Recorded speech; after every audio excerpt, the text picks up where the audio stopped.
तत्वात शिव के साथ शुद्ध विचारों से अस्पष्ट जीवन शैली,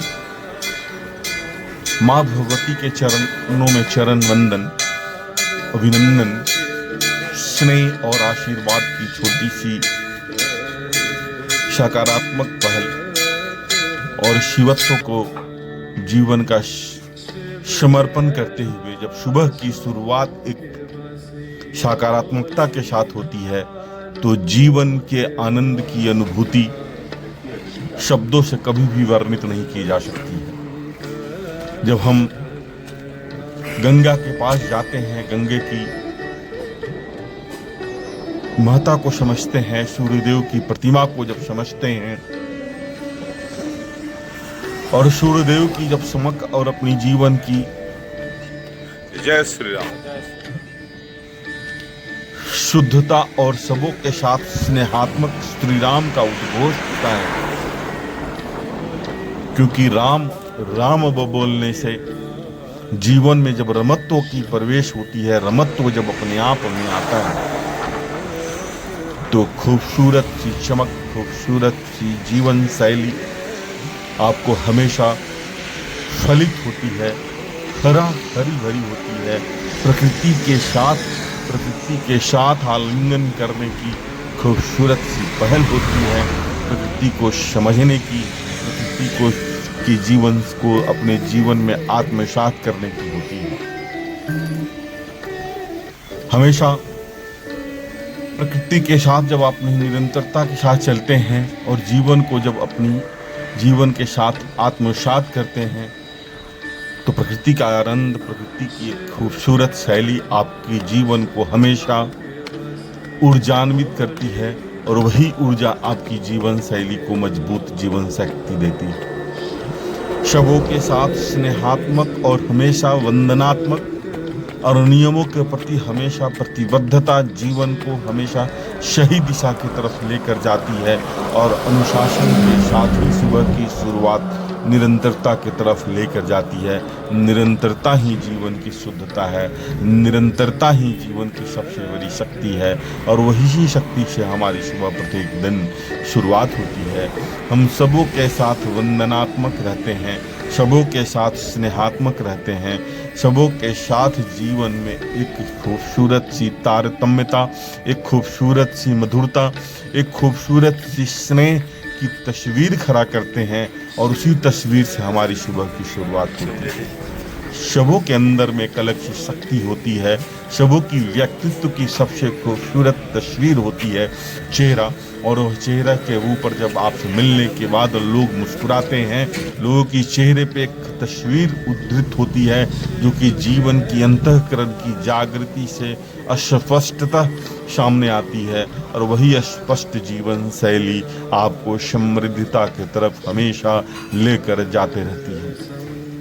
जीवन की लचक हमेशा अपने आप को सबों के साथ मिलाते हुए, सबों के साथ स्नेहात्मक रखते हुए मजबूत जीवन शैली की एक वट वृक्ष तैयार करती है, क्योंकि लचक वही सी में होता है जो आदमी जीवित होता है, जो आदमी समृद्ध होता है, क्योंकि लचक इंसान की मौत के बाद इंसान के शरीर से जान जैसे ही चली जाती है, लचक समाप्त हो जाता है, शरीरों में अकड़न आ जाती है। इसलिए हमेशा अपने शरीर में, अपने विचारों में, अपनी जीवन शैली में लचक बना कर रखें। लचक ही जीवन को समृद्धता की तरफ लेकर जाती है। आपकी मित्र मंडली, आपके बगल के लोग आपकी जीवन को हमेशा प्रभावित करते हैं, उनसे हमेशा प्रेरणा लेने की ज़रूरत होती है और वह प्रेरणा आपको भी समृद्धता की तरफ लेकर जाती है, क्योंकि जिस तरह की प्रतिबिंब होती है, जिस तरह की सोच वाले लोग होते हैं, उसी तरह की प्रतिबिंब उनके जीवन से आपको मिलती है और वह प्रतिबिंब आपको हमेशा प्रतिबिंबित करती है। उसकी प्रकाश हमेशा आपको समृद्धता की तरफ लेकर जाती है। जीवन समृद्धता का नाम है, जीवन सहनशीलता का नाम है, स्नेह का नाम है, जीवन हमेशा समभाव का नाम है और सबों के साथ असंभाव पूर्वक रहने का नाम ही तो जीवन है। 86 लाख योनियों के बाद हम मनुष्य बनते हैं और मनुष्य की सबसे बड़ी मानविक खूबसूरती होती है कि वह वैचारिक होते हैं, वो लचक वाले होते हैं, वो समृद्ध होते हैं, शबों के साथ सामंजस्यता के साथ चलते हैं, शबों के साथ तारतम्यता के साथ चलते हैं। अगर यह सब नहीं है मनुष्य में तो हम मानविक हो ही नहीं सकता है। इसलिए वो बेशक मनुष्य के रूप में खड़ा होने वाला व्यक्ति एक पशु से भी बदतर होता है। इसलिए हमेशा स्नेहात्मक रहें, हमेशा खुश रहना, हमेशा शबों के साथ संबंधों की तारतम्यता की तरफ चलना होता है। यही तो संबंध और यही विचार जीवन को समृद्धता की तरफ लेकर जाते हैं। मैं खासकर बोलता हूँ कि अपनी जो भी समाज की निर्माण होती है वो आपके विचारों के साथ जब तक नहीं चलती है, उसके विचारों के साथ आप समागम नहीं करते हैं, तब तक समाज की समृद्धता का निर्माण संभव ही नहीं होता। क्योंकि दूध में पानी मिलता है, दूध में नींबू नहीं मिलता। इसलिए हमेशा अपने विचारों को समृद्धता के साथ लेकर चलें, हमेशा जीवन को स्पष्टता की तरफ लेकर चलें। यही सबसे जीवन की खूबसूरती होती है। हमारी सुबह इसी अंदाज में एक नियमों के साथ, एक निरंतरता के साथ, नित्य एक नियमों में चलना ही जीवन की सबसे बड़ी अनुशासन होती है और इसी का नाम योग होता है। आप कभी भी अपने जीवन को एक नियमों में ढाल कर देखें, बहुत ही बड़ी तपस्या होती है, बहुत ही बड़ी योग होती है। आप अपने एक नियमों के साथ अपनी सुबह की शुरुआत करें। जीवन में निरंतरता के साथ चलना, क्योंकि जीवन में एक लय में चलना, जीवन को एक समय सीमा में बांधना जीवन की सबसे बड़ी खूबसूरती होती है, सबसे बड़ी समृद्धता होती है। फ्रोजन सोल्जर के लिए बहुत ही अच्छी एक्सरसाइज होती है।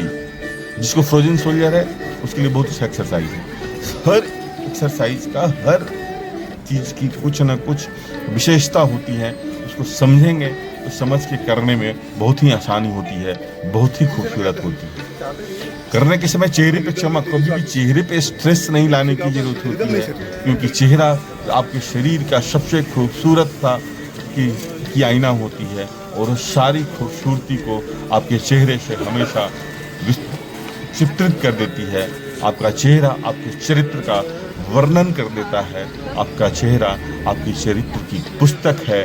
उसको जैसे ही आप अपने उसमें प्रवेश करते हैं सब कुछ स्वतः मिल जाता है। यह खोलने से चेहरे में शिकन नहीं आती। और उसके साथ जब माँ गंगा के साथ अपनी सुबह की आहूत करते हैं, सुबह की आलिंगन करते हैं और सूर्यदेव की जो लालिमा मुस्कुराती हुई प्रतिबिंब आपके चेहरे पर जब आती है तो वह प्रतिबिंब आपको भी उसी तरह लाल कर देती है, उसी तरह मधुर कर देती है जैसे सूर्यदेव की केसरिया रंग से माँ गंगे में जब आप प्रवाहित होते हुए अपने जीवन की शुरुआत। सबों के साथ सौहार्दपूर्ण और सबों के साथ वैचारिक, क्योंकि मनुष्य ही एक ऐसा जीव है जो सामाजिक प्राणी है, समाज में रहता है। हर व्यक्ति की भावनाओं का ख्याल करते हुए, हर व्यक्ति की स्नेह का ख्याल करते हुए और खासकर माँ का ख्याल करते हुए, क्योंकि हमारी माँ सृजन की सबसे बड़ी साक्षात्कार होती है। इसलिए हमेशा माँ के साथ वंदन और अभिनंदन स्नेहात्मक रहने की जरूरत है। मेडिटेशन करना, माँ के साथ समय निकालना, माँ को सही समय पर अपनी इस वक्त में, माँ केवल कहने के लिए देव नहीं होती है, माँ जननी होती है, हमारी जीवन की जननी होती है, हमारी जीवन शैली की सही गुरु होती है। जीवन शैली की उन्हीं की दी हुई शिक्षा, उन्हीं की दी हुई संस्कार से हम कभी भी कहीं भी अपने समाज में, अपने परिवार में अपने आप को प्रस्तुत कर सकते हैं। इसलिए हमेशा माँ को स्नेह दें, माँ को ईश्वर का रूप, ईश्वर की प्रतिमूर्ति की तरह ख्याल करें। हमेशा उन्हें वंदन करें, हमेशा उन्हें स्पंदन करें, हमेशा उन्हें स्पर्श करें और जीवन की खूबसूरत पहलू को हमेशा कैद करके यादगार पहलू बनाते रहें। हमारी सुबह में यह नित्य इसी तरह माँ के साथ नियमों का का संगम होता है और इसी नियमों के संगम के साथ हमारी सुबह की शुरुआत होती है। मैं ये सब कुछ इसलिए कर पाता हूँ क्योंकि मैं स्वस्थ हूँ और हमेशा स्पष्ट जीवन शैली जीता हूँ। और यह जीवन शैली जीने के लिए सबसे पहले आपके मन को अपने नियंत्रण में लाना होगा, मन की स्टीयरिंग को अपने कंट्रोल में लाना होगा, उसको भटकने नहीं देना होगा। सूर्योदय से पहले जगना होगा, ब्रह्मवेला में अपनी विचारों के ऊपर ख्याल करना होगा, अपने विचारों का स्पंदन करना होगा और वैसे ही विचारों का स्पंदन करेंगे और ईश्वर के साथ समर्पित होंगे तो जीवन में एक अलग सी शक्ति, एक अलग सी जागृति आपके मन स्थिति को मजबूत कर देती है। इसलिए हमेशा खुश रहें, हमेशा मस्त रहें, हमेशा हर बातों का ख्याल करें। हर व्यक्ति परेशान है, उसकी परेशानी का कारण क्या है वो कुछ पता नहीं है, लेकिन वह परेशान रहता है, भागता है, लेकिन भागकर कहाँ जाता है पता नहीं चलता है। क्यों? नियंत्रण में कुछ भी नहीं है, लेकिन नियंत्रित करने के लिए प्रयत्नशील है। वह नियंत्रित कर ही नहीं सकता है, न सांस नियंत्रित कर सकता है, न स्वतः को नियंत्रित कर सकता है। स्वतः को नियंत्रित करने का प्रयास करें। सांस भी खुद चलती है तो हम स्वतः को नियंत्रित करके ही आगे बढ़ते रहें। हमेशा खुश रहें।